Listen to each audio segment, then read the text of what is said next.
The kitchen smelled like grease and desperation. Elena Moretti had worked at Sal's diner for 3 years, and the scent had soaked into her skin so deeply she couldn't wash it out anymore. Not that she'd tried very hard lately.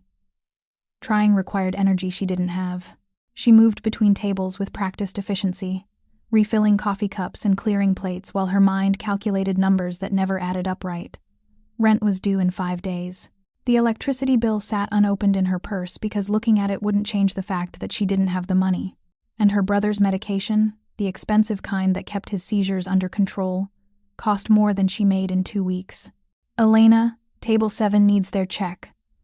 Sal's voice cut through her thoughts. He wasn't a bad boss, just tired like everyone else in this neighborhood. Southside Chicago didn't produce dreams anymore, just people trying to survive until tomorrow. On it. She grabbed the receipt book and headed to table 7, pasting on the smile that came automatically now. If you're enjoying this story so far, don't forget to hit the like button and subscribe. Drop a comment telling me where in the world you're watching from. I love hearing from you. Fake but functional. The couple barely looked at her as they counted out exact change. No tip. She didn't expect one. Nobody had extra money around here. The lunch rush ended around 2 in the afternoon. Elena's feet ached in shoes that were falling apart, the sole separating from the left one just enough to let in water when it rained. She couldn't afford new ones. Couldn't afford anything beyond the bare minimum of survival. "You okay, honey?" Rita, the other waitress, touched her arm gently. Rita was 60-something with grandchildren she talked about constantly. The kind of woman who still believed things could get better if you just worked hard enough. "Fine." Elena forced another smile. "Just tired." "You look more than tired. You look like you're about to collapse." Rita's eyes were too knowing, too kind. "When's the last time you ate something?" Elena couldn't remember. Yesterday morning, maybe. She'd given her. Portion to Marco last night because he'd been having a bad day, his hands shaking from medication adjustments. 18 years old and his whole life was doctors and pills and seizures that came without warning. "I ate." The lie tasted bitter. "I'm good." Rita didn't believe her. Elena could tell, but the older woman just squeezed her arm and went back to wiping down tables. The diner was nearly empty now, just a few regulars nursing coffee and pretending they had somewhere better to be. Elena checked her phone. 2 texts from Marco asking when she'd be home, 1 notification from the bank about insufficient funds, and 3 missed calls from a number she didn't recognize but knew anyway. Tommy Vega didn't take no for an answer. Her stomach twisted with familiar dread. 3 months ago, when Marco had his worst seizure yet, and the hospital bills piled up faster than she could count, she'd made a mistake. A desperate, stupid mistake. She'd gone to Tommy Vega, a loan shark who operated out of a pawn shop on Halstead Street, and borrowed $5,000 at an interest rate that should have been illegal. It was illegal, probably, but legality didn't matter when your brother was seizing on the kitchen floor and you didn't know if he'd wake up this time. She'd missed 2 payments. The interest kept compounding. Tommy's calls kept coming. And last week, his patience had run out. "You got 1 more week, Elena." His voice had been pleasant, almost friendly. That's what made it terrifying. "Then I start taking payment in other ways. And you won't like those ways, I promise you that." She knew what he meant. Girls who owed Tommy money had options. None of them involved keeping their dignity intact. Elena's hands shook as she tied her apron strings tighter. 1 more week. She needed to make $800 in 1 week, or Tommy would come collecting. She'd picked up every extra shift possible, but it still wasn't enough. It was never enough. "Elena?" Sal called from the kitchen. "You mind closing tonight?" Jenny called in sick. Another shift, another few hours, another maybe $40 if she was lucky. "Sure," she said. "No problem." She stayed until 11 at night, her feet screaming and her back aching. The dinner crowd had been slightly better. A few decent tips from people who still remembered what it felt like to struggle. She counted her money in the bathroom before leaving. $63. Added to what she'd saved, she had maybe $400 total. Not enough. Not nearly enough. The walk home took 20 minutes through streets that got darker and more dangerous with every block. Elena kept her head down. Keys threaded between her fingers like claws. She'd been mugged twice in the past year. The first time they'd taken her purse. The second time they'd taken more than that, leaving bruises that had taken weeks to fade. She was 3 blocks from her apartment when she heard footsteps behind her. Don't run. Running made you pray. She kept walking, steady and purposeful, like she belonged here, Like she wasn't terrified. Elena Moretti. The voice made her blood freeze. She turned slowly. 3 men stood under a broken streetlight, their faces half-shadowed but recognizable. Tommy's guys. She knew their names. Ray, Marcus, and the tall one everyone called Snake because of the tattoo that crawled up his neck. "Tommy wants to talk to you," Ray said. He was the youngest, maybe 25, with a smile that didn't reach his eyes. "I'm working on getting him his money." Elena's voice came out steadier than she felt. "I just need a few more days." "That's not what he sent us for." Snake stepped closer. He smelled like cigarettes and something chemical, probably drugs. "He's done waiting. Says it's time to discuss alternative payment arrangements." Her stomach dropped. "I don't want alternatives. I'll get him the money." "How?" Marcus spoke for the first time. He was older, harder, with scars that suggested he'd been doing this a long time. "You make minimum wage plus tips. The math doesn't work, sweetheart. You'll never catch up on what you owe." "I'll figure it out. Tommy's already figured it out for you." Ray grabbed her arm, fingers digging into her bicep hard enough to bruise. "He's got a friend who runs a club downtown. Private parties, high-end clients. You work off your debt there. Few months. You're clean. Easy. Not easy. Never easy." She knew exactly what kind of clubs took girls with debts they couldn't pay. No. That wasn't a question. Snake moved behind her, blocking her escape route. "You come with us now, or we take you. Your choice how this goes." Elena's heart hammered against her ribs. She looked around desperately. The street was empty, windows dark, nobody awake or willing to help. "My brother. He needs me. He can't be alone. Should have thought about that before you borrowed money you couldn't repay." Ray pulled harder, dragging her toward a van parked at the curb. She fought then. Not smart, probably suicidal, but the thought of Marco waking up alone, having a seizure with nobody there to help, made her desperate. She twisted, clawed at Ray's face, screamed as loud as she could. Marcus hit her. Hard. Across the face with the back of his hand. Her head snapped sideways, pain exploding through her cheekbone. She tasted blood, warm and metallic. "Stupid bitch." He grabbed her hair, yanking her head back. "You want to do this the hard way? We can do it the hard way." Snake pulled out a knife. Not to threaten, she realized with horror. To use. He pressed it against her side, just under her ribs. "Scream again and I'll make sure it's the last sound you make." The blade bit into her skin through her shirt. Shallow, just enough to break the surface. Blood bloomed warm and wet against her side. Elena gasped, tears streaming down her face. They dragged her toward the van. She couldn't fight anymore. Couldn't do anything except stumble forward while blood soaked into her clothes. This was how it ended. This was how she disappeared. Marco would wake up alone, would call her phone over and over, would eventually realize she wasn't coming back. "Please." The word fell out of her mouth, desperate and pathetic. "Please, my brother needs me. He's sick. He'll die without his medication." "Should have thought about that," Ray started. "Let her go." The voice came from behind them, low and absolute, the kind of voice that expected obedience because it had never been denied. Elena's captors froze. Snake's knife pressed harder against her side, making her gasp. Ray's grip tightened on her arm, but they'd stopped moving. "This doesn't concern you." Marcus spoke without turning around, but Elena heard the uncertainty in his voice. "Walk away." "I don't walk away from things that happen on my streets." Footsteps approached, measured and unhurried. "And this is definitely my street." Elena managed to turn her head just enough to see him. Tall, maybe 6'2", wearing a dark coat that probably cost more than her annual rent. His hair was black, pushed back from a face that looked carved from marble, all sharp angles and severe beauty. He was younger than she expected, mid-30s maybe, but he carried himself like someone who'd been in control for a lifetime. What caught her attention, what made her breath stop entirely, was his eyes. Dark, almost black, and completely devoid of mercy. "Mr. Cardano." Ray's voice had changed completely, fear replacing arrogance. "We didn't know you were in the area. Clearly." The man, Cardano, moved closer. Elena could see him better now, expensive suit under the coat, a thin scar through his left eyebrow, hands in his pockets, relaxed, like he was discussing the weather instead of watching a woman get assaulted. "Who's the girl?" Nobody. Marcus finally released her hair. Just collecting a debt for Tommy Vega. Tommy Vega, Cardano said. The name like it tasted bad.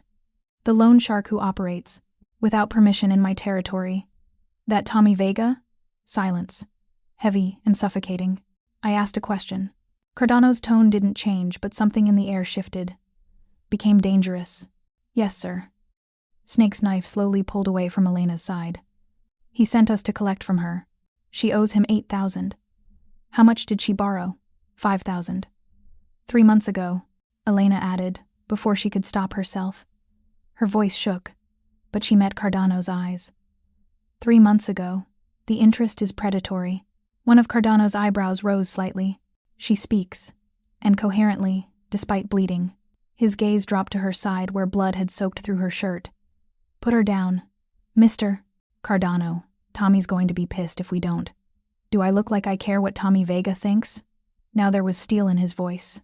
Pure, cold steel. Put her down. Ray released her arm immediately. Elena stumbled, her knees weak. She pressed her hand against her bleeding side, feeling warm blood seep between her fingers. The cut wasn't deep, but it wouldn't stop bleeding. Go back to Tommy. Cardano pulled his hands from his pockets, and Elena saw what the casual stance had hidden. He wore rings on several fingers, heavy gold that caught the streetlight, but more importantly, she saw the gun holstered under his arm, visible for just a second when his coat shifted. Tell him Nico Cardano is very interested in discussing his business practices. Tell him I'll be visiting soon. And tell him his debt collectors just forfeited a very expensive asset. Sir, you can't just, I can do whatever I want. This is my city. Nico's voice went soft, which somehow made it worse. Would you like to debate that point? Because I'm happy to demonstrate exactly how much authority I have here. They ran, actually ran, scrambling into their van and peeling away fast enough to leave tire marks. Elena watched them go, then her knees gave out. She hit the pavement hard, pain shooting through her kneecaps. Blood dripped from her side onto the concrete, dark puddles that looked black under the streetlight. I'm sorry. The words came automatically, trained into her by years of apologizing for existing, for struggling, for being in the way. I'm sorry I'm bleeding on your street. She looked up at Nico Cardano, this man who'd saved her for reasons she didn't understand, and felt tears burn her eyes. I'm sorry. Nico stared at her for a long moment. Then he did something completely unexpected. He crouched down, bringing himself to her level. Up close, she could see more details. The 5 o'clock shadow along his jaw, the silver cuff links at his wrists, the way his dark eyes studied her face like he was memorizing every detail. You're apologizing for bleeding. It wasn't a question, but there was something almost curious in his tone. After being stabbed and threatened on my street, I didn't mean to cause trouble. Elena pressed harder against her side. The bleeding wasn't stopping. Actually, it might be getting worse. Her head felt light, floaty. I'll leave. I won't bother you. You'll pass out before you make it 10 feet. Nico tilted his head slightly. How much blood have you lost today? Before this, I mean. What? You're pale, malnourished. There are circles under your eyes dark enough to be bruises. This isn't your first injury recently. He wasn't asking. He was observing, cataloging. When's the last time you slept through the night? Elena couldn't remember. I work a lot, and eat never, apparently. Nico stood smoothly, then held out his hand. The same hand that moments ago had signaled enough authority to make 3 violent men flee. Can you stand? She stared at his hand. Clean, manicured, wearing rings that probably cost more than everything she owned combined. I don't understand what's happening. You're bleeding on my street. I'm offering to help you not die on it. The math is simple. His hand remained steady, waiting. Take it or don't. But decide quickly, because you're losing blood, and I have a dinner reservation in 20 minutes.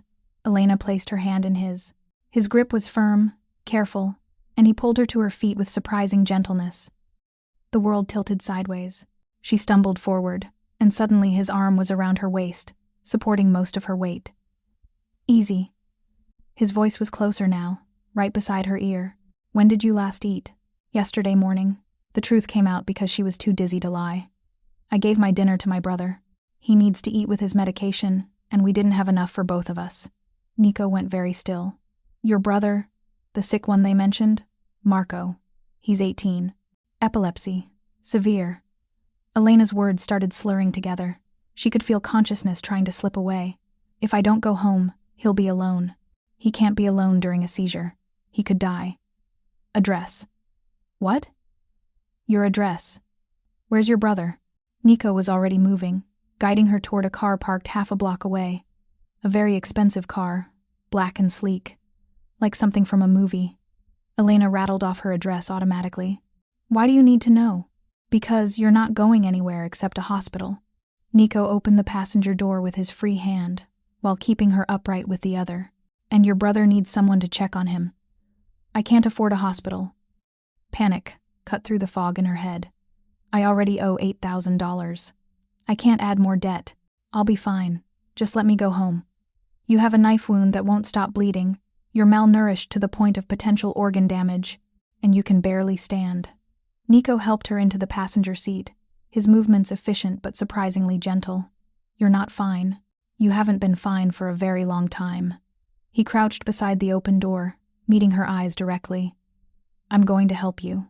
Not because you owe me, not because I want something in return, because you're bleeding, on my street and apparently apologizing for it, which is the most pathetic thing I've seen in months. I don't need pity. Good, because I don't do pity. Nico reached across her and pulled the seatbelt over her lap, clicking it into place. I do business. And right now, my business is making sure you don't bleed out. We'll discuss terms later. Terms? Elena's vision was definitely fading now.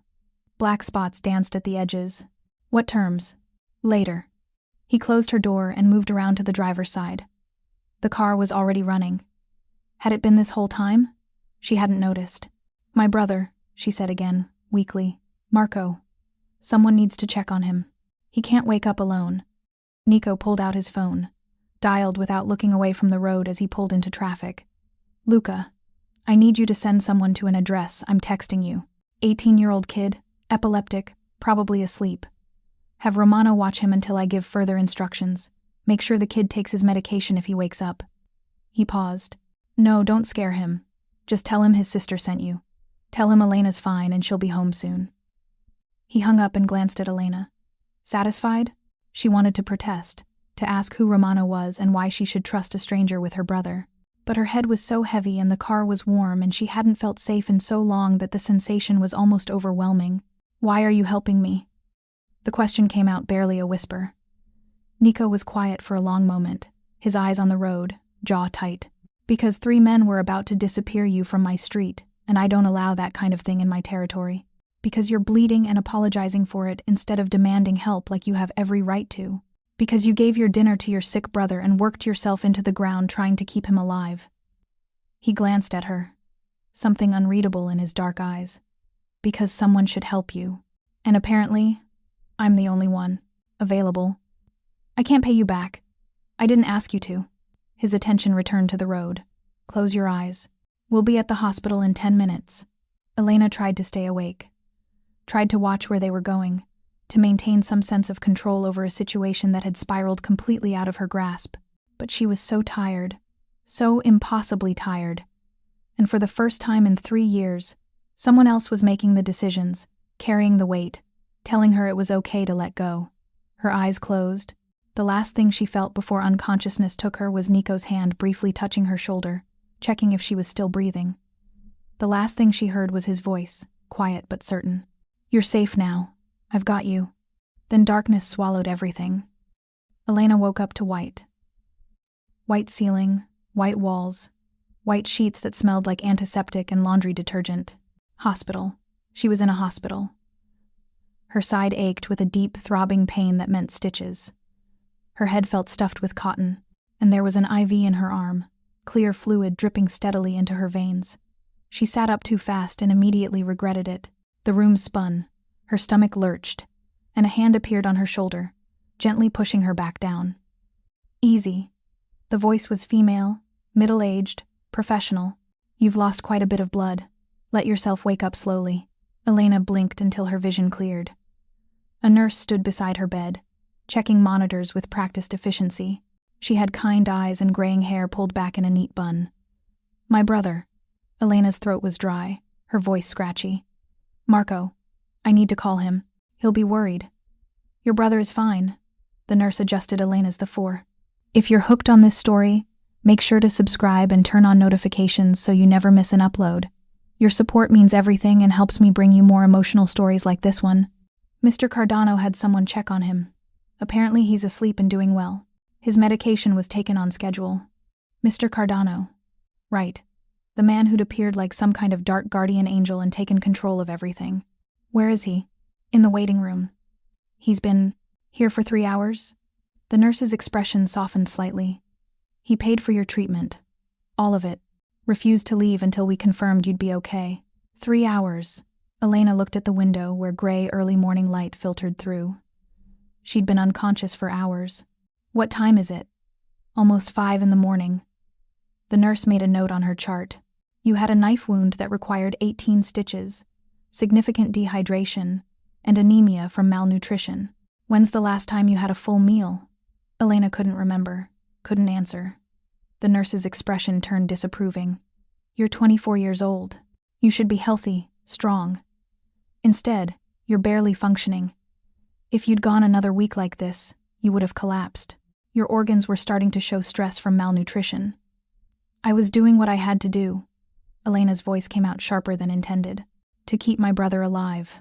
By killing yourself slowly? The nurse shook her head. That's not noble. That's foolish. Your brother needs you alive, not martyred. Before Elena could respond, the door opened. Nico Cardano walked in like he owned the place. Which, given how the nurse immediately straightened and the security guard outside nodded respectfully, he might as well have. He looked exactly the same as he had hours ago. Perfectly pressed suit. No hair out of place. Expression unreadable. The only difference was he'd removed his coat, and Elena could see the shoulder holster more clearly now. The gun resting there was very real, very present. You're awake. It wasn't a question. Nico dismissed the nurse with a slight gesture, and the woman left without protest. When the door closed, he pulled a chair closer to Elena's bed and sat down with the casual grace of someone completely comfortable in any situation. How do you feel? Confused. Elena met his eyes. In the harsh hospital lighting, she could see more details. The shadows under his eyes suggesting he hadn't slept. The faint lines around his mouth from stress or maybe from smiling, though she suspected stress was more likely. Why are you still here? Making sure you didn't die seemed prudent. Nico leaned back, one ankle crossing over his knee. Relaxed. But Elena had a feeling he was never truly relaxed. You gave me quite a scare. Your blood pressure dropped significantly in the car. I thought I might have to carry you in myself. Did you? Almost. But you stabilized enough to walk with assistance. His dark eyes studied her face. The doctor said you'll be fine. The knife wound was superficial, mostly blood loss and shock. The bigger concern is your general health. You're severely malnourished and anemic. They want to keep you for observation and get some nutrients into you intravenously. I can't afford to stay here. Elena reached for the IV, intending to remove it. I need to go home. Marco needs me. Your brother is being watched by one of my men. Romano's a former EMT. If Marco has a seizure, Romano knows exactly what to do. Nico didn't move to stop her, but his voice carried absolute authority. And you're not paying for this. I am. Why? The question burst out of her, sharp and desperate. Why are you doing this? You don't know me. I'm nobody. I'm just a waitress who owes money to the wrong people. You apologized for bleeding on my street. Nico said it, like that explained everything. After being stabbed, you apologized. So that tells me everything I need to know about your life up until now. He leaned forward slightly, his intense gaze locked on hers. You've been taught that your existence is an inconvenience, that your suffering is a burden on others, that you should be grateful for scraps and apologetic for needing help. Elena felt her throat tighten. That's not. It is, and it stops now. Nico's voice went soft, which somehow made it more commanding. Here's what's going to happen. You're going to stay in this hospital until the doctors clear you. You're going to eat the meals they bring you and let them stabilize your health. Then we're going to discuss your situation with Tommy Vega. I owe him $8,000. You owe him nothing. Nico's expression didn't change, but something cold flashed in his eyes. Predatory lending with compound interest designed to trap people in eternal debt is not a legitimate business arrangement. It's exploitation. And I don't tolerate exploitation in my territory. Your territory, Elena repeated slowly. Who are you? Really? Nico tilted his head slightly. You don't know? Should I? Something like amusement crossed his face. Most people in Chicago know exactly who I am, but you work 60-hour weeks and spend every moment focused on keeping your brother alive. You don't have time for local crime politics. Crime politics! Elena's stomach sank. You're Nico Cardano. I run most of the South Side, some of the West Side, several businesses downtown. He said it matter-of-factly, like discussing the weather. Some of those businesses are legal. Many are not. All of them are mine. Mafia. The word hung unspoken between them. Elena had heard stories, of course. Everyone had. The Cardano family controlled significant portions of Chicago's underworld. Protection rackets, gambling, money laundering. They were dangerous, powerful, and absolutely not the kind of people you wanted involved in your life. Except one of them had just saved her life. You're scared now, Nico observed her expression. Good. Fear means you're smart enough to understand the situation. But let me be clear about something, Elena Moretti. He leaned closer, his voice dropping to something almost intimate. I don't prey on civilians. I don't exploit the vulnerable. And I especially don't tolerate people like Tommy Vega operating in my territory without permission. So this is about territory? About making an example? Partially. He didn't lie to her, Elena noticed. Didn't try to soften it or make himself look better. But it's also about the fact that you're bleeding on my street and apologizing for it. And that level of defeated acceptance makes me... He paused, seeming to search for words. Angry. On your behalf. Elena didn't know what to say to that. Didn't know how to process any of this. I still can't pay you back. Then don't. Nico stood smoothly. Consider it an investment. In what? In the principle that people like you shouldn't be ground into nothing by people like Tommy Vega. He adjusted his cufflinks, a gesture that seemed habitual. Get some rest. Eat when they bring food. I'll come back this evening to check on you. Wait. Elena's hand shot out, catching his wrist before she realized what she was doing. His skin was warm under her fingers. She released him immediately. My brother. Can I see him? Or at least talk to him? He'll be terrified. Nico pulled out his phone, dialed, and handed it to her without a word. It rang twice before a young male voice answered. Hello? Marco? Elena's voice broke. Marco, it's me. Elena. Oh my God, are you okay? This guy Romano showed up and said you were in the hospital but you were fine. But I didn't believe him, and I've been freaking out. I'm okay, I promise. I just had a small accident. They're keeping me for observation, but I'm fine. Elena glanced at Nico, who watched her with that unreadable expression. Is Romano treating you okay? He's actually really cool. He made breakfast. Real breakfast, not just cereal. And he knows about epilepsy. He asked about my medication schedule and everything. Marco paused. Elena, what happened? Why are these people helping us? It's complicated. I'll explain when I get home. Elena pressed her hand to her eyes, fighting tears. Did you take your morning medication? Romano already reminded me. He's got it timed out and everything. Marco's voice turned worried again. When are you coming home? Soon. Maybe. Tomorrow. Until then, Romano's going to stay with you, okay? He's there to help. Okay. Marco didn't sound entirely convinced. I love you, sis. I love you too. So much. Elena ended the call and handed the phone back to Nico. Thank you. Romano will stay with him until you're released. Nico slipped the phone back into his pocket. He's good with kids. You don't need to worry. I always worry. It's my job. Not anymore. Nico moved toward the door, then paused and looked back. From now on, Elena Moretti, you worry about yourself. Let me worry about everything else. Then he was gone, the door closing softly behind him. Elena stared at the space he'd occupied, her mind racing. A Mafia boss had saved her life, had paid for her hospital care, was watching her brother, and claimed he was doing it because she'd apologized for bleeding. None of it made sense. But as she lay back against the pillows, feeling the IV drip nutrients into her bloodstream and the pain medication soften the edges of her discomfort, Elena realized something profound. For the first time in 3 years, she felt safe. It was terrifying. The rest of the day passed in a strange haze. Nurses came and went, checking her vitals and bringing food she was actually encouraged to eat. The doctor visited. A middle-aged woman named Dr. Chen, who examined her stitches and frowned at her blood work results. "You're severely anemic," Dr. Chen made notes on her tablet, "and your vitamin D levels are dangerously low. When's the last time you saw a doctor for a checkup?" 3 years ago. Before Marco got sick, before their parents died, before everything fell apart. That explains a lot.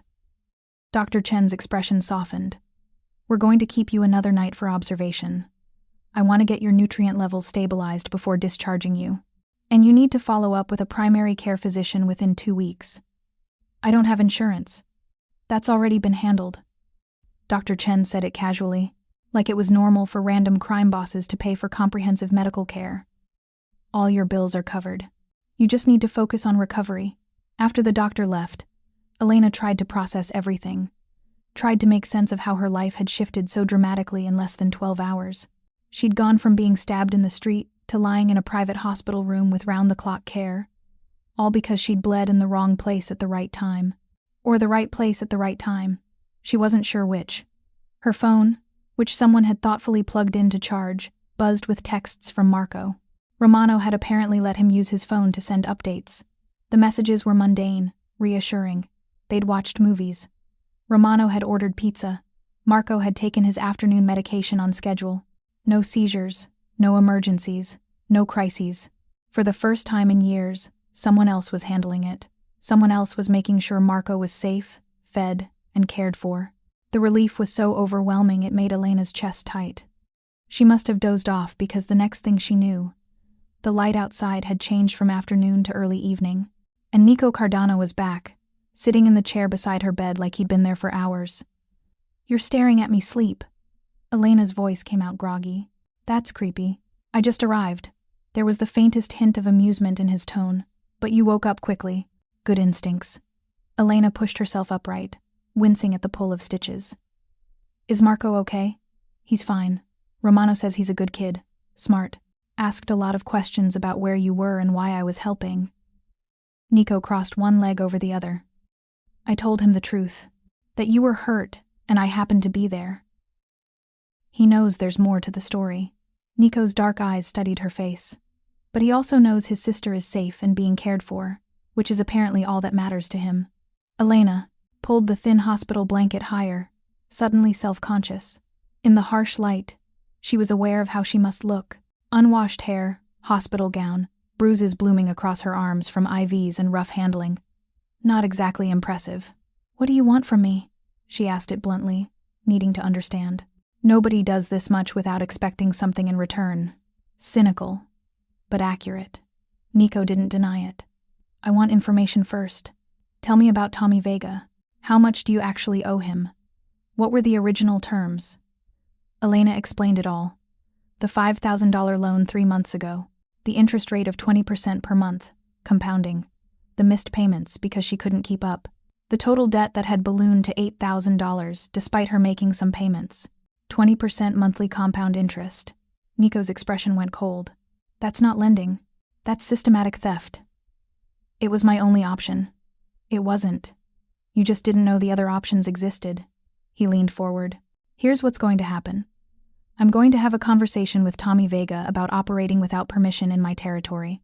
That conversation will result in him canceling your debt entirely and leaving Chicago. Permanently. He won't just cancel it. He'll come after me. He won't." Nico's voice carried absolute certainty. "Because I'll make it very clear that touching you means dying. And Tommy Vega, for all his faults, isn't suicidal." Elena's stomach twisted. "You're going to threaten him, because of me. I'm going to eliminate a problem that should have been handled months ago. You're just the catalyst that brought it to my attention." Nico's gaze didn't waver. "Don't romanticize this, Elena. I'm not doing this purely out of goodness. Tommy's been operating in my territory without paying tribute. He's been preying on vulnerable people and creating instability. That affects my business. This would have happened eventually. You just accelerated the timeline. So I'm convenient. You're a reason." He corrected. "There's a difference.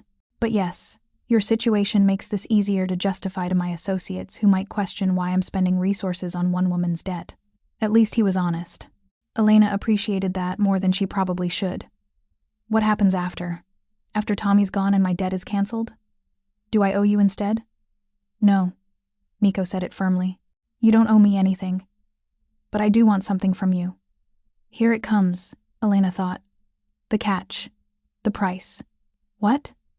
I want you to accept help. Real help, not just the hospital bill.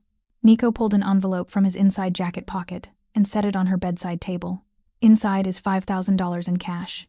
Enough to cover 3 months of rent, your brother's medication, and food. Enough to let you breathe for the first time in years. Elena stared at the envelope like it might explode. I can't take that. Why not? Because I don't know how to pay you back. Because accepting money from you means being in your debt. And I've seen what happens to people who owe money to dangerous men. I'm not Tommy Vega. Nico's voice went hard. I don't prey on the vulnerable. I don't force women into situations they don't want.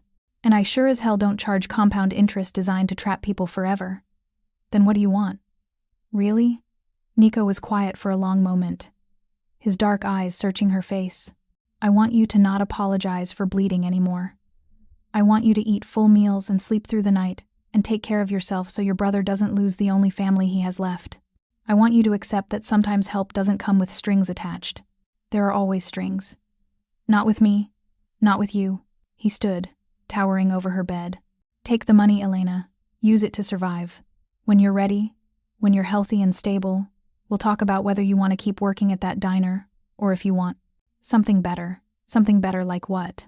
I own several legitimate businesses, restaurants, a security company, real estate. All of them need employees. All of them pay fair wages with actual benefits. Nico adjusted his jacket. But that's a conversation for later. Right now, you need to focus on recovering. He moved toward the door, then paused. One more thing. Tomorrow, when you're discharged, Romano will drive you and Marco to a new apartment. It's in a better neighborhood, close to Marco's new school. New school? What are you talking about? Your brother's too smart to waste away in an underfunded public school with overcrowded classes. I've arranged a spot for him at St. Augustine's Academy. Full scholarship, including books and supplies. Elena's throat closed. Why would you do that? Because he deserves better than what he has. And because you can't give it to him working 60 hours a week at a diner and slowly starving yourself to death. Nico's expression softened slightly. Let me do this, Elena. Let me help. I don't understand you. The words came out whispered. I don't understand any of this. You don't need to understand. You just need to accept it. He opened the door. Get some rest. I'll see you tomorrow. Then he was gone again, leaving Elena alone with an envelope full of cash and the overwhelming realization that her entire life had just changed. She didn't sleep well that night. Every time she closed her eyes, she saw the knife pressing against her side, felt the terror of being dragged toward that van. But mixed with the nightmares were fragments of something else. Nico's voice saying she was safe, his hand steady on her shoulder, the absolute certainty in his tone when he promised Marco would be cared for. By morning, Elena had made a decision. She didn't understand Nico Cardano's motivations, didn't trust that help could come without eventual cost. But she was smart enough to recognize when refusing assistance would hurt Marco more than it would protect her pride. Doctor Chen discharged her at 10 in the morning with a prescription for iron supplements, instructions to eat 3 full meals daily, and a follow-up appointment already scheduled. Elena changed back into her blood-stained clothes from the night before, the fabric stiff and ruined, and tried not to think about how she looked. Romano was waiting in the lobby. He was younger than she'd expected, maybe early 30s, with kind eyes and the build of someone who'd spent time in the military. He stood when he saw her, his posture respectful, but not subservient. Miss Moretti. He extended his hand. I'm Romano. I've been staying with your brother. Elena shook his hand, studying his face. Is he okay? Really okay? He's great. Smart kid. Asks good questions. Romano's smile seemed genuine. He's waiting in the car, Mr. Cardano thought you'd want to see him immediately. The car was the same expensive black vehicle from last night. Marco sat in the back seat, and the moment he saw Elena, his face crumpled with relief. She slid in beside him, and he grabbed her in a hug so tight it pulled at her stitches. I was so scared. Marco's voice muffled against her shoulder. Romano said you were fine, but I didn't know if that was true or if he was just saying it to keep me calm. I'm fine, I promise. Elena pulled back to look at him. He looked better than he had in months. Clean clothes, hair washed, face less gaunt. "You look good. Did you eat?" "Romano made me eat everything. Said you'd kill him if I didn't." Marco glanced at Romano, who'd gotten into the driver's seat. "He's actually pretty cool. He knows about seizures and everything. He didn't freak out when I told him about my condition." "I'm an EMT," Romano said, pulling into traffic. "Or I was, before I started working for Mr. Cardano. I've handled plenty of seizure patients." Elena wanted to ask what working for Mr. Cardano actually meant, but Marco was still talking, words tumbling out in a nervous rush. "And Elena, you won't believe this apartment Mr. Cardano got for us. It's huge. Like, actually huge. 2 bedrooms, a real kitchen, and the building has security. Romano showed me last night." Marco's excitement was palpable, and he said something about a new school. "Street. Augustine's. We'll talk about it." Elena caught Romano's eyes in the rearview mirror. "Where exactly is this apartment?" "Lincoln Park. Good neighborhood, close to the school, easy commute to wherever you decide to work." Romano's tone was carefully neutral. "Mr. Cardano thought you'd prefer somewhere safe. Lincoln Park, one of the nicer areas of Chicago." Elena had never even considered living there because the rent alone would have consumed her entire income. "How much is the rent?" "Taken care of for the first year." Romano said it like it was nothing, like a year's worth of rent in Lincoln Park wasn't tens of thousands of dollars. "After that we can reassess based on your employment situation." "This is too much." Elena's throat tightened. "I can't accept all of this." "You can, and you will." Romano's voice was kind but firm. "Mr. Cardano doesn't make offers he doesn't intend to follow through on. And he specifically said you'd try to refuse, and I should ignore your protests and take you to the apartment anyway." Marco squeezed her hand. "Elena, I saw it. It's really nice. And it's safe. The neighborhood is safe. We could actually walk around at night without worrying." The longing in his voice broke something in her chest. Marco was 18 years old. He should be thinking about college and parties and girls, not whether he'd be mugged walking home from school. "Okay." The word came out smaller than she intended. "Okay. We'll look at it." The apartment was on the 3rd floor of a beautiful brick building with actual security at the entrance. The moment Elena walked through the door, she understood why Marco had been so excited. Hardwood floors, large, windows letting in natural light, a kitchen with modern appliances that actually worked. The furniture was simple but good quality. 2 bedrooms, both with real beds and dressers. "The lease is in your name," Romano said, handing her a folder. "All the utilities are set up: internet, electricity, heat. There's also a phone number in there for Mr. Cardano's personal assistant. If you need anything at all, you call that number." Elena stood in the middle of the living room, trying to process it. "Why is he doing this?" Romano's expression turned thoughtful. "Mr. Cardano is complicated, but I've worked for him for 5 years. And I've learned one thing. When he decides someone is under his protection, he's absolute about it.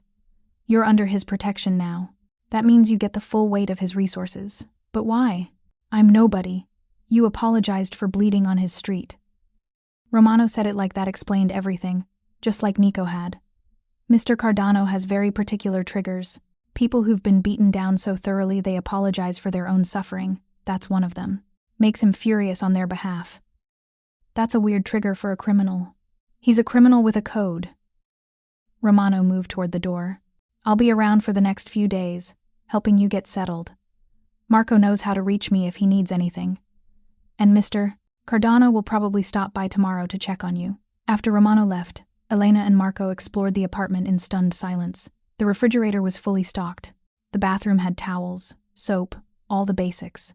The bedrooms had sheets, pillows, everything needed to actually live. "This is insane," Marco said, flopping onto his new bed. "This is actually insane. Who is this guy?" "Nico Cardano. He runs most of the South Side."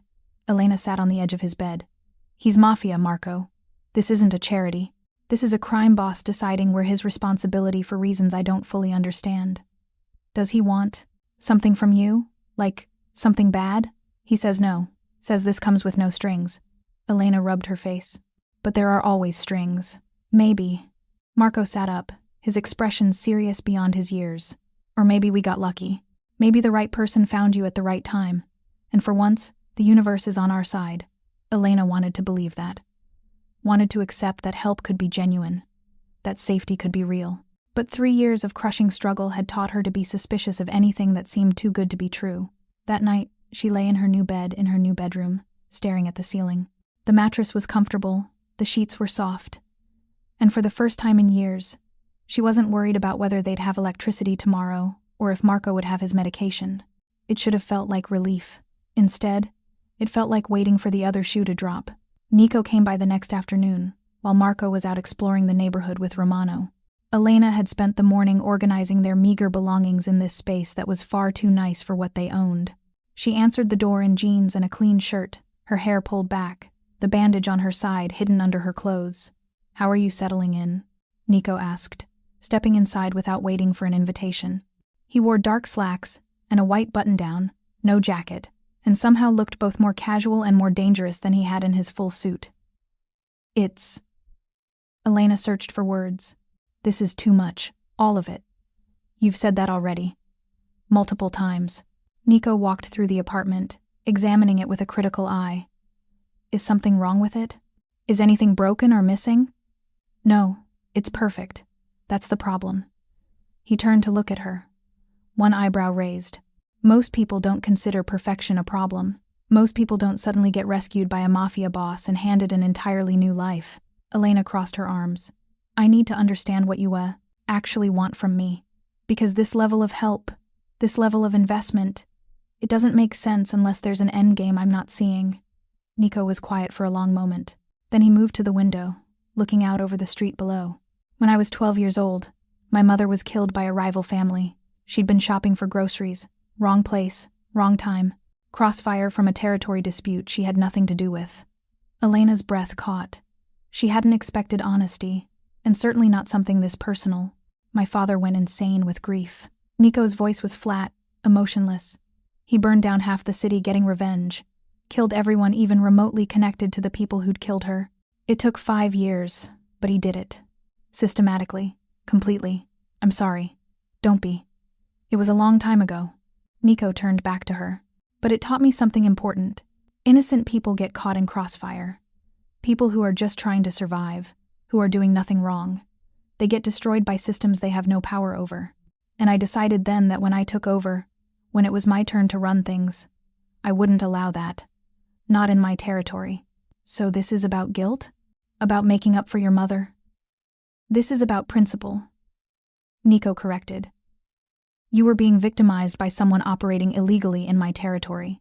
Someone I should have shut down months ago but didn't because I was focused on bigger problems. You got hurt because I wasn't paying attention. That makes it my responsibility to fix. That's a very organized way to think about human suffering. It's the only way to think about it and stay sane in my line of work." Nico moved, closer to her, his dark eyes intense. "But it's also true that when I saw you on your knees, bleeding and apologizing, something in me..." He paused, seeming to search for words. "Reacted. Personally, not just professionally." Elena's heart rate kicked up. "What does that mean?" "It means I'm invested in your well-being beyond what's strategically necessary. It means I want you safe, healthy, and stable, for reasons that have nothing to do with territory or business." Nico's jaw tightened. "It means you should probably be more worried about my motivations than you are." "Are you threatening me?" "I'm being honest with you, which is more than most people in my position would do." He stepped back, giving her space. "I find you interesting. Your strength, your determination to protect your brother despite impossible odds, the fact that you apologized for bleeding instead of demanding help, all of it interests me. Interest isn't the same as caring. No, but it's the beginning of it." Nico's expression was unreadable. "I'm not good at this, at explaining things that aren't business transactions. But I want you to stay here, in this apartment, and let me help you rebuild your life. Not because you owe me, not because I want something from you eventually, but because I want to see what you become when you're not just surviving." The words hung between them, heavy with implications Elena wasn't sure she was ready to examine. "And if I say no? If I take Marco and we leave, go back to our old life? Then I'd ensure your debt with Tommy is still canceled, make sure you're safe, and let you go." Nico said it simply. "This only works if you choose it, freely, without coercion. But you're hoping I choose to stay." "Yes, no hesitation." I'm hoping you choose to stay. Elena looked around the apartment. At the safety, the comfort, the possibility of a life where she wasn't constantly drowning. Then she looked at Nico Cardano, this dangerous man who'd saved her for reasons she still didn't fully understand, but that felt genuine in a way she couldn't quite articulate. I'll stay. The decision came out quiet but certain. For Marco. Because he deserves this. But I need to work. I need to earn money, to contribute. I can't just take handouts forever. Agreed. I own a restaurant in the Loop. Upscale Italian place called Domenico's. The manager needs a new hostess. Pays $18 an hour plus a percentage of tips that waitstaff shares with front of house. You'd work dinner shifts. 5 nights a week. Weekends off to spend with Marco. $18 an hour. That was more than double what she'd made at Sal's. That's too much for a hostess position. It's fair pay for good work, and you'll earn it. My restaurant has high standards. Nico pulled a business card from his pocket and handed it to her. Call the manager tomorrow. Her name is Sophia. She'll get you set up with paperwork and training. Elena took the card, her fingers brushing his briefly. Thank you. For all of this. I know I keep saying it's too much, but I also know I'd be stupid not to accept. You're welcome. Nico's expression softened slightly. One more thing. Tomorrow night, I'm having dinner with some associates. It's at Domenico's, private room. I'd like you to come. Why? Because they need to see you. Need to understand that you're under my protection officially. It'll prevent problems down the line. Nico moved toward the door. And because I'd like your company. But mostly the first reason. Will it be dangerous? No. Just businessmen discussing business. But some of them are curious about why I'm investing resources in a waitress and her brother. Your presence will answer those questions more effectively than any explanation I could give. Elena's stomach twisted with anxiety. I don't know how to act at those kinds of dinners. Be yourself. That's all I want. Nico opened the door, then paused. Wear something nice. I'll send a dress over tomorrow afternoon, and Romano will pick you up at 7. You're sending me a dress? I'm ensuring you're comfortable. There's a difference. Nico's lips quirked slightly, not quite a smile. Trust me, Elena. I know what I'm doing. After he left, Elena stood in the middle of her new apartment, processing everything. A job, a dinner with Mafia associates. A man who claimed he wanted her safe for reasons that went beyond business, but refused to define exactly what those reasons were. She was in over her head. Completely, utterly in over her head. But Marco was safe. They had a home. And for the first time in 3 years, she had options beyond barely surviving. That had to count for something.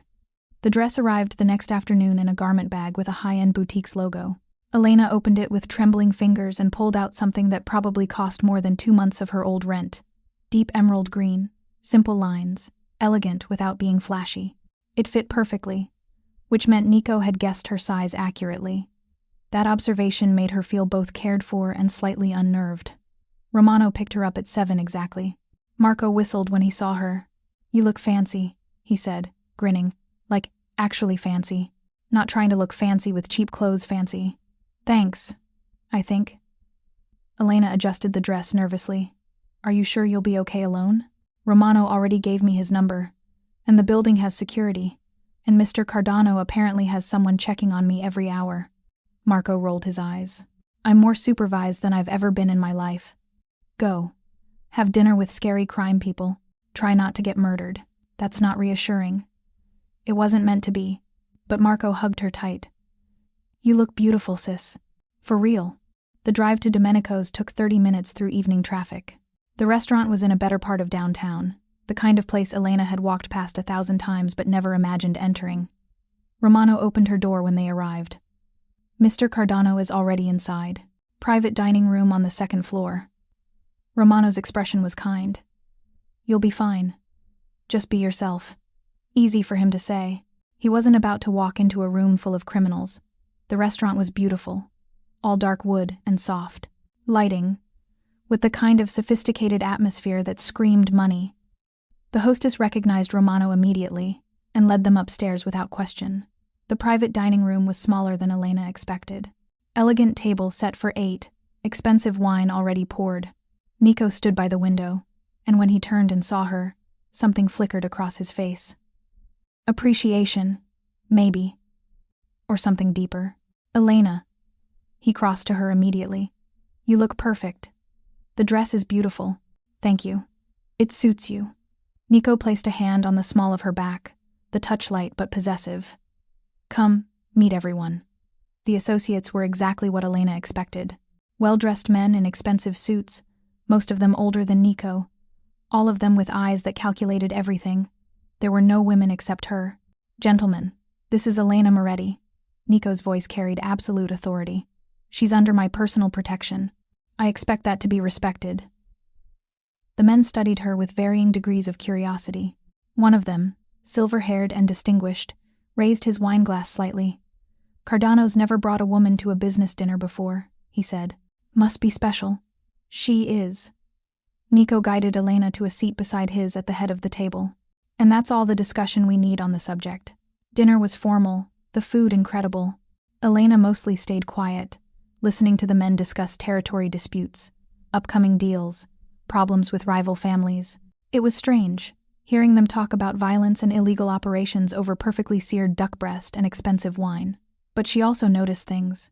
The way they all deferred to Nico, not just because of his position, but because they genuinely respected him. The way he handled disputes with calm logic rather than threats. The intelligence behind every decision he made. This wasn't some thuggish crime boss. This was a man running a sophisticated organization with the precision of a Fortune 500 CEO. Halfway through dinner, one of the younger associates, a man named Dominic, with slicked back hair and too much confidence, turned to Elena. So, Miss Moretti, what do you do, besides being under Cardano's protection? The question had an edge to it. Testing. I'm a waitress. Elena met his gaze steadily. Starting at Domenico's next week. Hostess position. Hostess. Dominic's smile was condescending. That's nice. Very nice. And your brother, he's sick? Epilepsy, I heard? Yes. Elena's hands tightened on her napkin under the table. He's 18. He requires medication and monitoring. Must be expensive. Lucky for you, Cardano stepped in. Dominic leaned back in his chair. Must make you feel very grateful. The implication was clear. She was being taken care of because she was sleeping with Nico, or would be soon. It was a test, seeing if she'd react, if she'd defend herself, if she'd show weakness. Nico's expression went cold. Dominic, just his name. One word. But the temperature in the room dropped. I'm just making conversation, Dominic said, but his confidence had wavered. No, you're being deliberately insulting to someone under my protection. Nico's voice was quiet, which made it more terrifying. Would you like to explain why? I didn't mean... You meant exactly what you said. You're questioning my judgment and implying Elena is here because she's trading favors. Nico's dark eyes were merciless.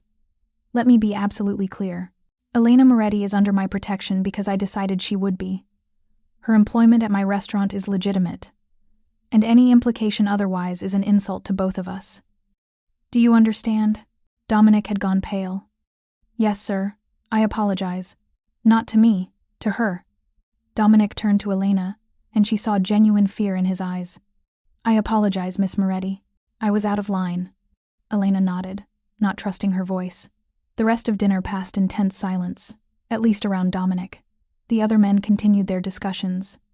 But there was a new carefulness in how they addressed her. Respect born from fear, maybe, but respect nonetheless. After dinner, Nico walked her out to where Romano waited. The night air was cool, refreshing after the intensity of the dining room. I'm sorry about Dominic, Nico said. He was testing boundaries. He won't do it again. You scared him. I needed to. One person questions you, others follow. Better to shut it down immediately.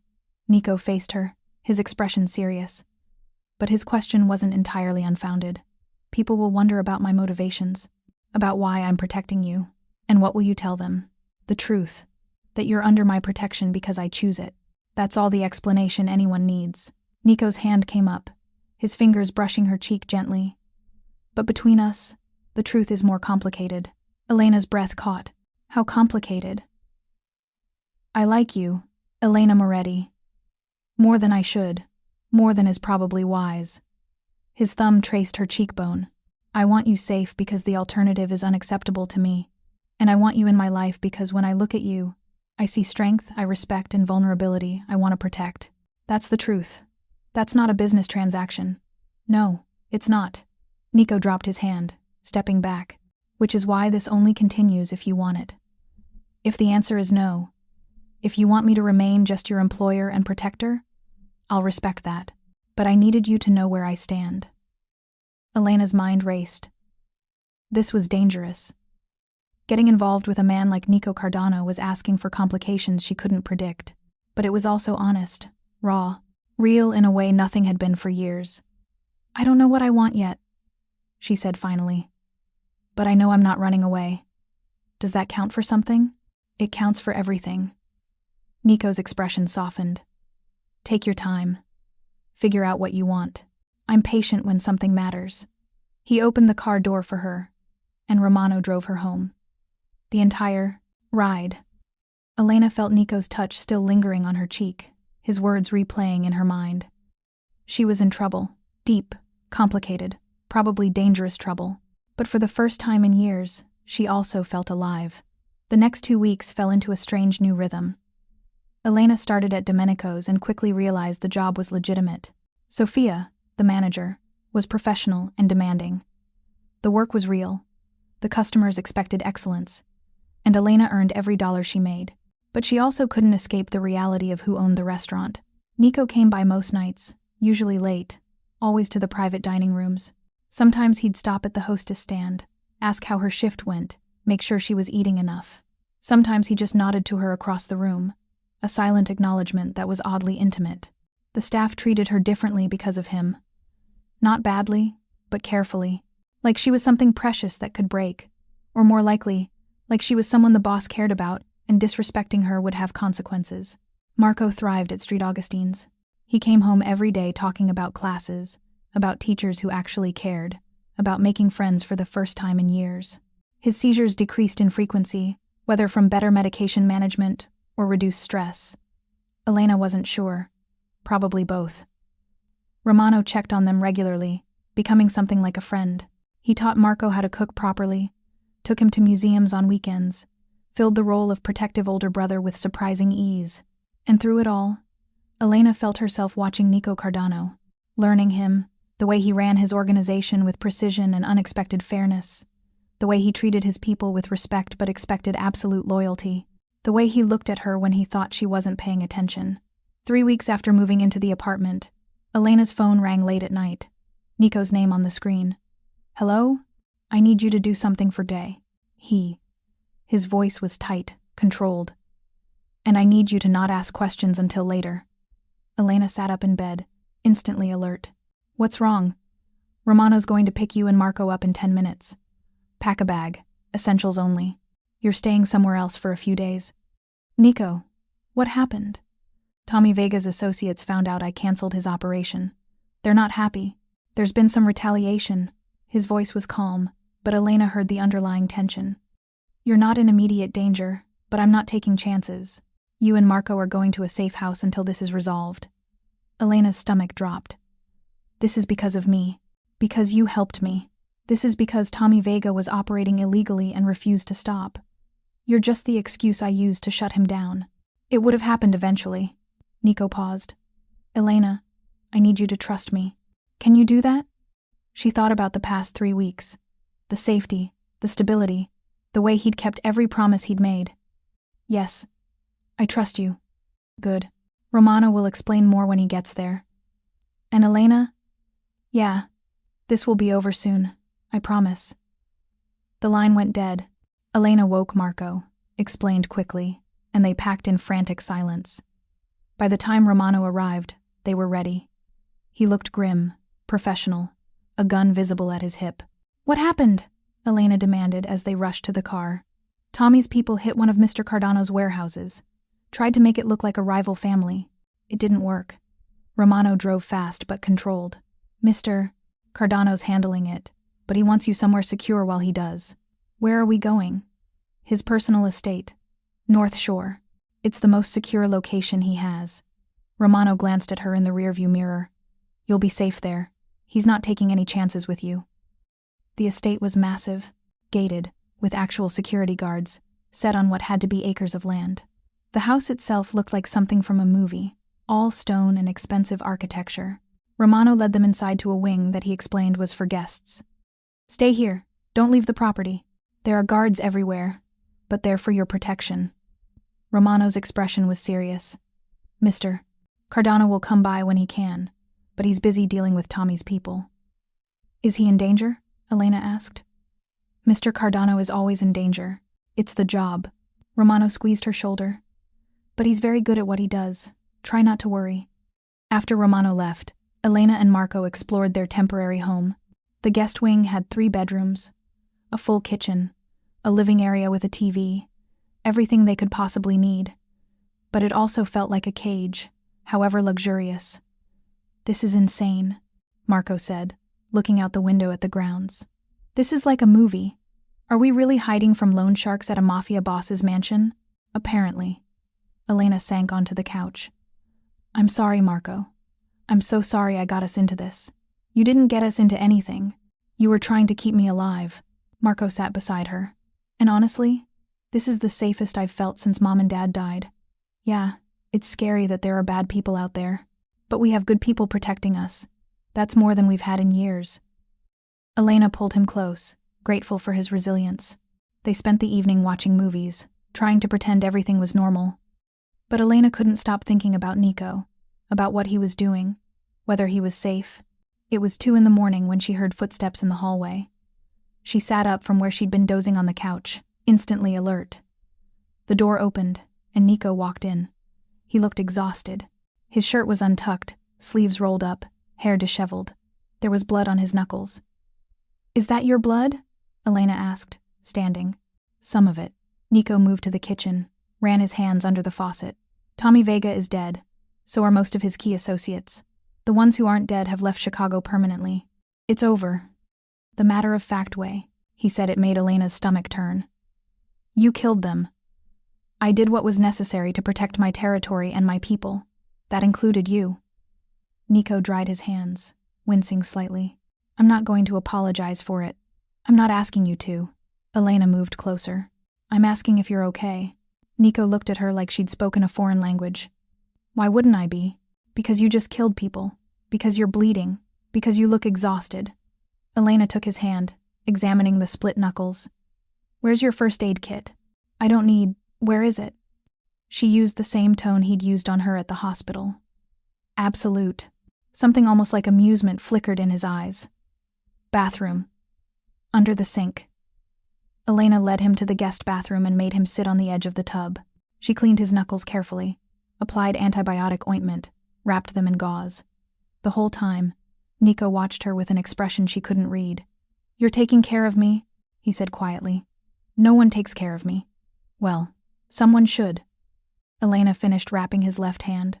"You take care of everyone else." "That's my job. Doesn't mean you don't need care too." She met his eyes. "Thank you. For protecting us. For ending the threat. You're thanking me for committing murder. I'm thanking you for keeping Marco safe. For making sure we don't have to live in fear." Elena's voice was steady. "I'm not naive, Nico. I know what you are, what you do. But I also know you saved my life and gave us a future. That matters more to me than moral purity." Nico reached up with his freshly bandaged hand and cupped her face. "You're either very wise or very foolish. I haven't decided which." "Maybe both." Elena leaned into his touch. "Are we safe now? Really safe?" "Yes. Tommy's organization is dissolved. Anyone who might have wanted revenge is either dead or smart enough to know coming after you means dying." Nico's thumb stroked her cheek. "You can go back to your apartment. Tomorrow. Back to normal life." "Normal life, working at your restaurant and living in your apartment with your security watching over us." Elena smiled slightly. "That's not exactly normal." "It's your version of normal now." Nico stood, towering over her in the small bathroom. "Elena, I need you to understand something. What I feel for you, it's not going away. I've tried to keep it professional, to maintain distance, but when Tommy's people attacked my warehouse, all I could think about was getting you somewhere safe. Not my business assets, not my other properties. You." Elena's heart hammered. "Nico, I'm not asking for anything right now. I just need you to know. His hand dropped from her face. You're important to me. More important than is probably wise. And I'll keep protecting you whether you return these feelings or not. But you deserve to know the truth. The honesty of it, the raw vulnerability from a man who showed vulnerability to no one, made Elena's chest tight. I feel something too, she admitted. I don't know what it is yet. It's too new, too complicated. But when you walked in bleeding tonight, my first thought wasn't fear, it was worry. For you. And I think that means something. It means you're as crazy as I am. But Nico smiled, a real smile that transformed his entire face. Get some sleep. Romana will take you home tomorrow. And Elena? Yeah? Thank you. For taking care of my hands. For not being afraid of me after learning what I did tonight. His expression turned serious.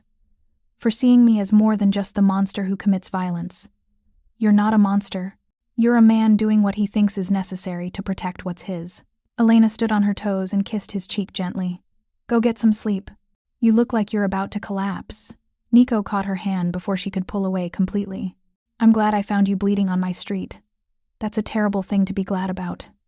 And yet, I am. He released her hand and headed for the door. Good night, Elena. After he left, Elena stood in the bathroom, her hand pressed to where she'd kissed his cheek, trying to process everything that had just happened. She was falling for a Mafia boss, a man who'd just admitted to killing people tonight and showed more vulnerability with her than he probably showed anyone. It should terrify her. Instead, it felt like the most honest thing in her life. They returned to the apartment the next day, and life resumed its new rhythm. But something fundamental had shifted between them. Nico no longer maintained careful distance. He came by the apartment more frequently, sometimes just to have coffee with Elena while Marco did homework.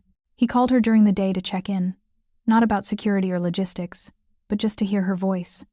Elena found herself looking forward to those moments, to the quiet conversations where he talked about his day, about problems with legitimate businesses and illegal ones with equal frustration, to the way he listened when she talked about difficult customers at the restaurant or Marco's progress at school, to the comfortable silence that developed between them, the kind that only came from genuine connection. 2 months passed like that. 2 months of growing closer, of learning each other's rhythms and quirks. 2 months of Nico's hand lingering on the small of her back when he guided her through doorways, of Elena finding excuses to touch his arm when they talked, of tension building between them, unspoken but increasingly impossible to ignore. Marco noticed, of course. You guys are dancing around each other like idiots, he said one night after Nico had left. Just kiss already and put everyone out of their misery. It's complicated. It's only complicated because you're both overthinking it. Marco rolled his eyes with the wisdom of 18 years. He's crazy about you. You're crazy about him. What's the problem? The problem was everything Elena couldn't say. That she was terrified of depending on someone again. That loving Nico meant accepting his world completely, the violence and danger that came with his territory. That once she crossed that line, there would be no going back. But she was tired of being afraid, tired of holding back. 3 days later, Nico invited her to dinner. Not at the restaurant, not with associates, just the two of them at his estate. Romana would stay with Marco, and Elena would have an evening without responsibilities, without watching eyes. She wore a simple black dress, nothing fancy, but it made her feel beautiful. Nico met her at the door wearing slacks and a dark sweater, more casual than she'd ever seen him, and somehow more dangerous for it. You look stunning. His eyes swept over her with appreciation that made her skin warm. You clean up nice yourself. Elena smiled, feeling uncharacteristically nervous. What's the occasion? Does there need to be one? Nico led her through the mansion to a private terrace overlooking the grounds. A table was set for 2, candles flickering in the evening breeze. I wanted to spend time with you, away from everything else. Dinner was prepared by Nico's personal chef, and it was incredible. But Elena barely tasted the food. She was too focused on Nico, on the way candlelight played across his features, on the way he watched her like she was the only thing in the world that mattered. Tell me something true, Nico said over dessert. Something you've never told anyone else. Elena considered. Sometimes I resent Marco. Not him, exactly. But what taking care of him cost me. I love him desperately, would die for him. But there are moments when I wonder what my life would have been if our parents hadn't died. If I'd gotten to be young and stupid instead of responsible and struggling. She met his eyes. That makes me a terrible person, doesn't it? It makes you human. Nico's expression was understanding. Sacrifice doesn't erase the cost. Loving someone doesn't mean you can't mourn what you gave up for them. Your turn. Something true. Nico was quiet for a long moment. When my mother died, part of me was relieved. Not that she was gone, but that I didn't have to be afraid for her anymore. In this life, the people you love are vulnerabilities, weapons your enemies can use against you. Her death taught me that lesson young. He paused. Until you, I'd convinced myself I didn't want that vulnerability again, that being alone was safer. And now? Now I realize being safe isn't the same as being alive. Nico stood, offering his hand. Dance with me. There was no music, but Elena took his hand anyway. He pulled her close, one hand on her waist, the other holding hers against his chest. They swayed slowly under the stars, the night quiet around them. Elena. His voice was low, intimate. I need to tell you something. Okay. I'm falling in love with you. I've been falling since the moment you apologized for bleeding on my street. Nico's hand tightened on her waist. And I need to know if you feel the same, or if I should start putting distance between us before this becomes impossible. Elena's heart hammered against her ribs. This was it. The moment of choice. The point where she either stepped into his world completely or walked away. She thought about the past 2 months. The safety, the way he'd kept every promise, the vulnerability he showed only to her, the way her chest tightened when he smiled, how she looked for him in every room, the way his absence felt like something missing. I'm falling too, she whispered. I'm terrified and probably insane, but I'm falling. Nico stopped moving. His hand came up to cup her face, his dark eyes searching hers. You're sure? Because once we do this, once we cross this line, I won't be able to let you go. You'll be mine, and I'll be yours, and that comes with everything I am. The danger, the violence, the complications. I know what I'm choosing. Elena placed her hand over his. I choose you. All of you. Nico kissed her then. Slow and deep and full of everything they'd been holding back for months. Elena melted into him, her hands sliding up to tangle in his hair, his arms wrapping around her like he was trying to pull her inside him.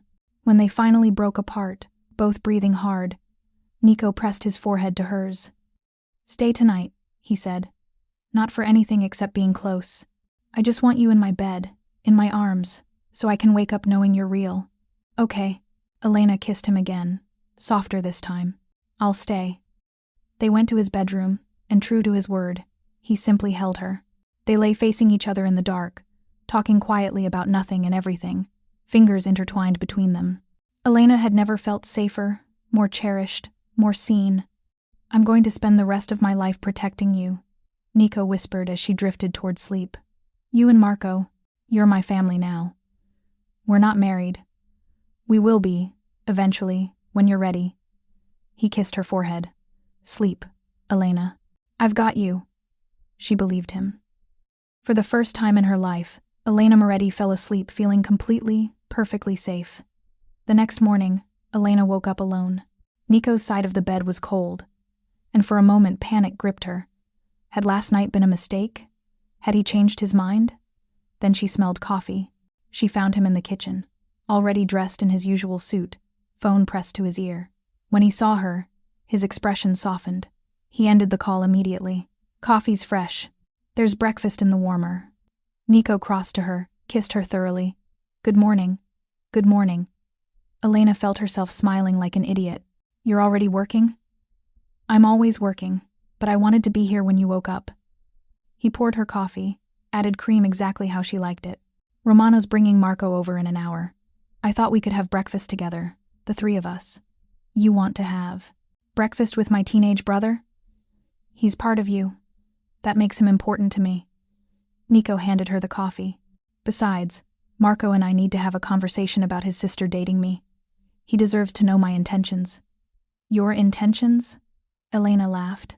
This isn't the 1800s. He's 18 years old and you're the only family he has. He deserves reassurance that I'm serious about you, that this isn't casual. Nico's expression was sincere. I respect him too much not to be clear about where this is going. Elena's chest tightened with emotion. You really mean that? I mean everything when it comes to you. He kissed her forehead. Now eat. You're still too thin. Breakfast with Marco was surprisingly normal. The teenager took one look at Elena and Nico and grinned knowingly. Finally, he said. I was starting to think you'd both die of stubborn independence before admitting you liked each other. Very funny. But Elena couldn't stop smiling. After breakfast, Nico asked to speak with Marco privately. Elena waited nervously in the living room, wondering what they were discussing. When they emerged 20 minutes later, Marco looked serious but satisfied. What did you talk about? Elena asked after Nico left. He told me he's in love with you, that his world is dangerous, but he'll do everything to keep us safe. That you're his priority now. Marco shrugged, and he asked for my blessing, which is old-fashioned but kind of cool.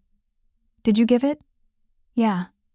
He's good for you, Elena, better than anyone else could be. Marco smiled, and he's genuinely worried about keeping me safe too. That matters. Elena hugged him tight. I love you. You know that? I know. Love you too. Marco pulled back. Now can we talk about the fact that you're dating a literal mob boss? Because that's insane, and also kind of awesome. Elena laughed. For the first time in years, everything felt right. The next 3 weeks were the happiest of Elena's life. She worked at Domenico's, came home to Marco and their beautiful apartment, and spent evenings with Nico. They went to dinners, took walks along the lake, spent quiet nights at his estate talking until dawn. Nico introduced her to more of his world. She met his legitimate business partners, attended charity galas where everyone knew who he really was but pretended otherwise. She learned the code, the careful language people used around power, and she fell more deeply in love with him every day. But happiness was never permanent in Nico's world. The threat came from an unexpected direction. Antonio Russo, head of a rival family in the Western Territories, had been watching Nico's increased attention to Elena, had marked her as a vulnerability. The attack happened on a Thursday night. Elena was closing at the restaurant, walking to her car in the parking garage. She never saw them coming. A hand clamped over her mouth, arm around her waist, dragging her backward. She fought, kicked, tried to scream, but there were 3 of them, and they were professional. They shoved her into a van, bound her wrists with zip ties, covered her eyes with a blindfold. Terror flooded through her, sharp and absolute. Message for Cardano, one of them said. His voice was rough, Eastern European accent. Tell him, Antonio. Russo says hello, and that he should have been more careful with his toys. The drive lasted maybe 20 minutes. When they stopped, rough hands pulled her from the van and into a building. Cold air, the smell of rust and oil. A warehouse, probably. They shoved her into a chair, tied her ankles. One of them removed her blindfold, and Elena blinked in harsh fluorescent light. The man in front of her was in his 50s, expensively dressed despite the warehouse setting. Dark hair shot with silver, cold eyes that calculated her value. Miss Moretti. Antonio Russo smiled, and it was terrifying. I've heard so much about you. Cardano's little waitress. The woman who made the great Nico Cardano soft. He'll kill you for this. Elena's voice shook, but the words were certain. Perhaps. But first, we're going to have a conversation about his Northern Territory operations, and you're going to help me convince him to be reasonable. Antonio pulled out a knife, the blade catching the light. I don't particularly want to hurt you, but I will if Cardano doesn't cooperate. So let's hope he values you as much as I think he does. Elena's mind raced. She needed to stall, needed to give Nico time to find her. He would find her. She knew that with absolute certainty. What do you want? She forced herself to meet Antonio's eyes. Smart girl. Straight to business. Antonio circled her chair. Cardano controls 3 warehouses in the north side. I want 2 of them. He gives them to me, you go home unharmed. Simple transaction. He won't negotiate with you. Not after you took me. Then you'll die, and he'll learn that everyone he loves is a weakness. Antonio's knife pressed against her cheek, not cutting but threatening. I'm sending him a photo now. Let's see how long his pride lasts when he sees you like this. One of the men took a photo with his phone. Elena tried to look brave, defiant, but she was terrified and knew it showed. The phone rang minutes later. Antonio answered, putting it on speaker. Russo. Nico's voice was deadly calm. The kind of calm that came before violence. Cardano, I have something of yours. Antonio smiled at Elena. Beautiful girl. Be a shame if something happened to her. If you hurt her, I will burn your entire organization to the ground. Every business, every property, every person you've ever cared about. I will make you watch while I destroy everything, and then I will kill you slowly." Nico's voice never rose, but the promise in it was absolute. "Let her go now, and I'll make your death quick." Bold words for a man whose weakness is tied to a chair in my warehouse. Antonio's knife traced down Elena's throat. 2 warehouses, Cardano, north side. Transfer the deeds by midnight and she goes home. Refuse, and I start sending you pieces of her. Silence. Elena's heart hammered. She knew Nico wouldn't give up his territory, wouldn't negotiate with terrorists. But she also knew he loved her. "You have 2 hours to reconsider," Nico said finally. 2 hours to let Elena go and leave Chicago forever. After that, I'm coming for you. And Russo? I'm bringing everyone. The line went dead. Antonio laughed. Arrogant bastard. He thinks he can threaten me? He turned to his men. Double the guards. When Cardano comes, we'll be ready. But Elena saw something in Antonio's eyes. A flicker of uncertainty. Because when Nico Cardano promised violence, he delivered. Now she just had to survive long enough for him to find her. Time moved strangely in the warehouse. Elena couldn't see her watch. Couldn't track how long she'd been there. Her wrists ached from the zip ties. Her shoulders burned from being bound. Antonio had left her with 2 guards while he prepared defenses. The men didn't talk to her, just watched with bored expressions. Professionals doing a job. Elena tested her bonds carefully. The zip ties were tight, but there was a little give if she twisted her wrists. Not much. Maybe enough. She thought about Nico. About Marco, who would be terrified when she didn't come home. About Romano, who'd promised to keep them safe and would feel responsible for this. And she thought about what Nico would do when he found this warehouse. The violence would be horrific. She knew that, but she also knew she'd be glad for it. These men had taken her, threatened her, and Nico would make them pay. An hour passed, maybe more. Then she heard it. Gunfire. Distant at first, then closer. Shouting. More gunfire. The 2 guards jumped to attention, weapons drawn. "Stay here," one of them ordered. Then they both rushed toward the commotion. Elena worked frantically at her bonds. The zip tie was loosening, her wrists slick with sweat and a little blood. Almost. The door burst open. Nico stood there, gun in hand, his suit jacket gone, shirt splattered with blood. His eyes swept the room, found her, and something fierce and possessive flashed across his face. Elena. He crossed to her in 3 strides, pulling a knife from his belt and cutting her bonds. "Are you hurt?" I'm okay. Her hands were shaking too badly to be useful. "Nico, there are more of them, all dead or contained." Nico cupped her face, checking her for injuries with frantic intensity. "Your face. Did he cut you?" "Just scared me. He didn't actually hurt me." Elena grabbed his wrists. "You came. Did you think I wouldn't?" Nico pulled her up, wrapping his arms around her. "Elena, when I got that call, when I saw that photo, I've never been that terrified in my life. You promised him violence. I delivered." His voice was cold. "Antonio Russo is dead. So are most of his men. The rest will wish they were by the time I'm done with them." Elena should have been horrified, should have been disturbed by the casual way he discussed murder. Instead, she just held him tighter. "Take me home," she whispered. "Please. I just want to go home. Always." Nico lifted her easily, carrying her through the warehouse. Elena kept her face pressed against his chest, not wanting to see the bodies she knew littered their path. Romano was waiting outside with the car. When he saw them, relief flooded his face. "Marco?" Elena asked immediately. "Safe at the estate with 4 guards. He knows you're alive." Romano opened the car door. "He'll be relieved to see you in person." The drive to the estate felt longer than it was. Nico held Elena the entire way, his arms tight around her, his face buried in her hair.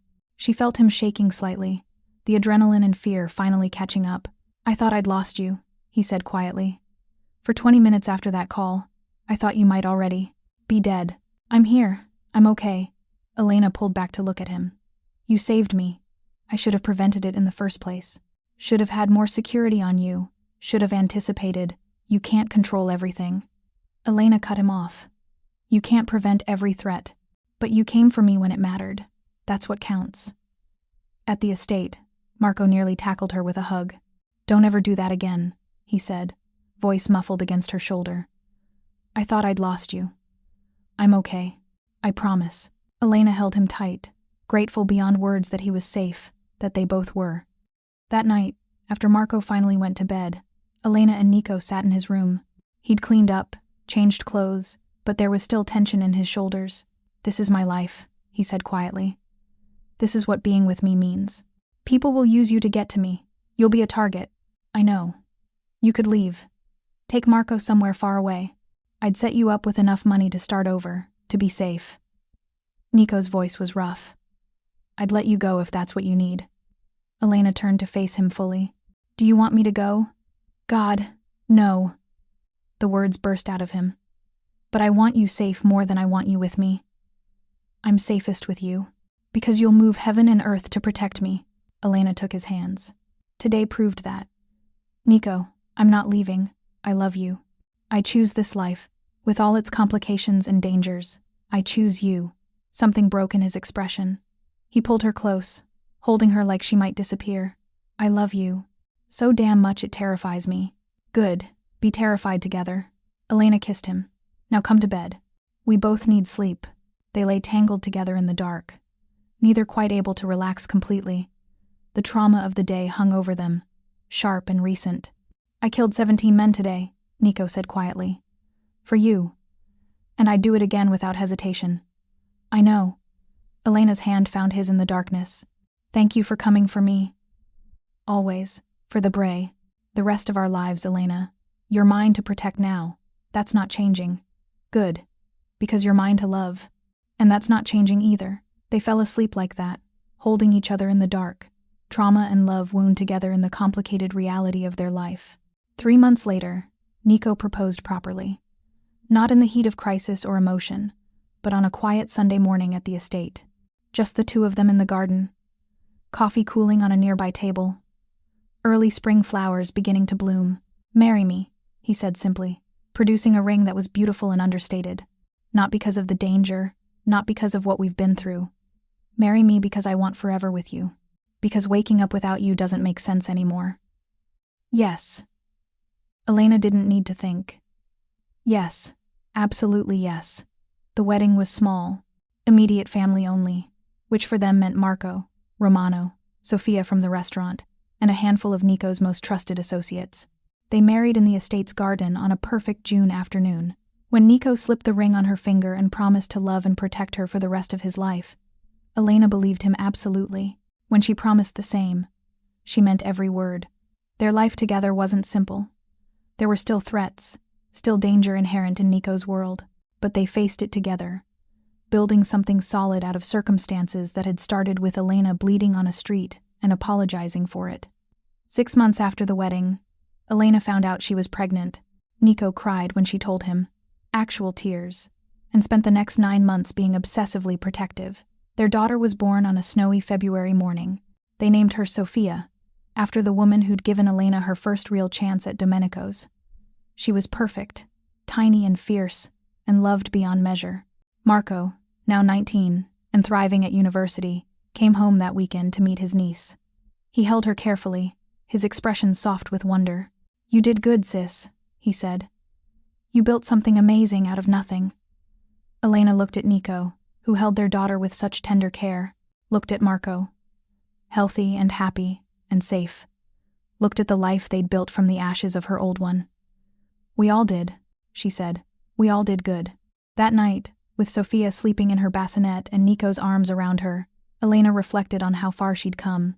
From apologizing for bleeding on a street, to this, a family, a home, a future that felt secure. What are you thinking? Nico whispered against her hair. That I'm glad I bled on your street that night. Elena smiled.